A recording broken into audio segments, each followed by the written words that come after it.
Dear Max FM. Dear Max FM with DJ Chili.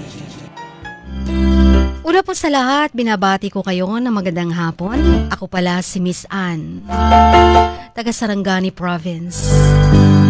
I'm 25 years old. May asawa at may 2 anak po ko. Chin, sobrang mahal na mahal ko po ang pamilya ko. Ayaw ko po itong masira ng dahil lang po sa nararamdaman ko sa isang lalaki.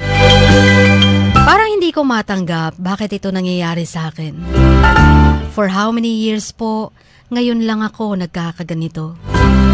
Just the 3rd week of March, or March 17, Sunday. Wala po akong naramdaman pa sa kanya. Pero nung gabing yun, napanaginipan ko po yung boy. Hindi ko maintindihan kung bakit nangyari yun. Pero pagkatapos nun ay may naramdaman na ako sa kanya. Biglaan.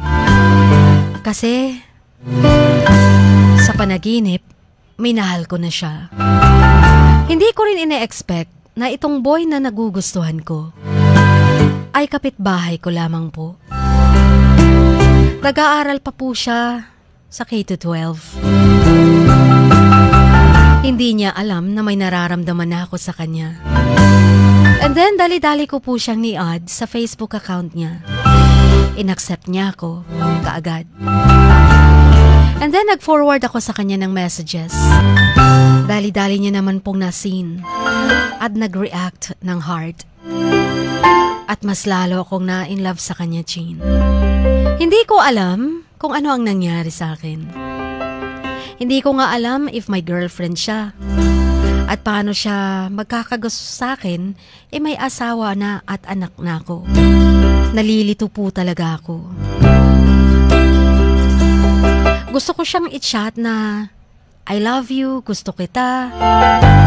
Pero nahihiya ako. Iniisip ko pa rin ang pamilya ko.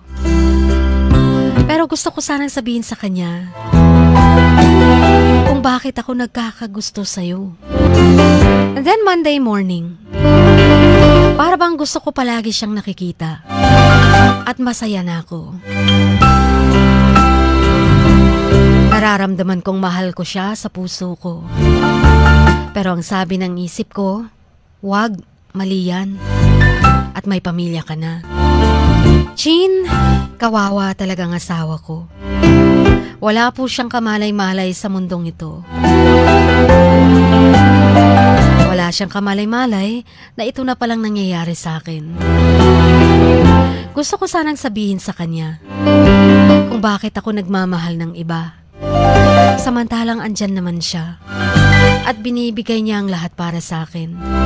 Sa pamilya ko, gusto ko sanang itanong at sabihin sa kanya. Pero natatakot ako. Baka masaktan ko siya. Chin, ano po bang dapat kong gawin? Kasi nagtatrabaho po yung asawa ko and every night po siyang umuuwi. Kahit magkatabi kami, yung boy talaga ang laging nasa puso't isip ko. Nagpipray ako kay God na sana'y mawala yung nararamdaman ko sa lalaking yun. Kasi naawa ako sa asawa ko at alam kong kasalanan nito. Ano po bang dapat kong gawin o sasabihin ko po ba sa asawa ko yung nararamdaman ko? O hindi na? Ayoko masira ang pamilya ko. Gusto kong maibalik ang dating pagmamahal ko sa asawa ko. Pero dili jud katuuhan, Chin. One night lang sa panaginip ko nagkagusto na ako sa kanya. Bakit ba ito nangyayari? Hindi ko po talaga maintindihan. Please advise me kung anong dapat gawin. Sana'y mabasa niyo to sa madaling panahon. Please play the song, Gusto Ko Nang Bumitaw. Hanggang dito na lamang po. Ang inyong kamags, Miss Ann. Walang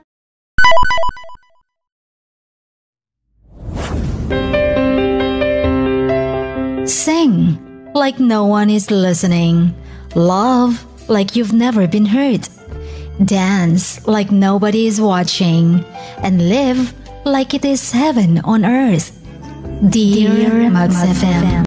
Dear Max FM with DJ Chini. Samahan si DJ Chini tuwing 1:00 hanggang 3:00 ng hapon, Lunes hanggang Biyernes sa Dear Max FM. Dear Max FM with DJ Chini. Ipadala na ang sarili niyong kwento, matuto ng leksyon at gawin itong inspirasyon. Dear Max FM with DJ Chini.